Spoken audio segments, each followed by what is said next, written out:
Россия төбәкләрендә Африка чумасы баш калкыта ел башына алып Краснодар крае, Тверь, Волгоград, Түбән Новгород өлкәләрендә, Карелия һәм Калмыкия республикаларында теркәлгән.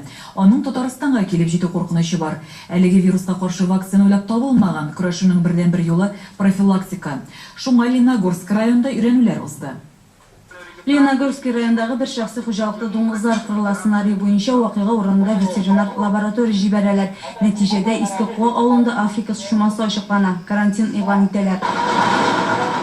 Дуңгызларда Африка чумасы көчле вируслы авыру кеше өчен куркыныч түгел. Авыл читендә тәүлек буе ветеринарлар һәм полиция кизү тора. Барлык машиналарны җентекләп тикшерәләр. Алар турында мәгълүмат махсус журналга теркәлә. Бүгенге көндә 31 Рәсәй төбәгендә күзәтелде Африка чума дуңгызларда.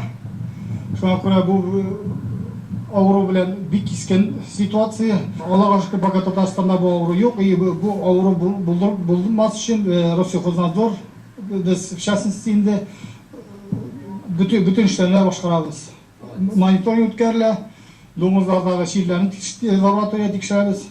Авылдан тирлек азыгын читкә зату яки кертү катгый тыелган, чөнки алар аша авыру башкаларга да югарга мөмкин. Вирус ачыкланган дуңгыз балаларын кан чыгар бичагына үтерәләр һәм яндыралар.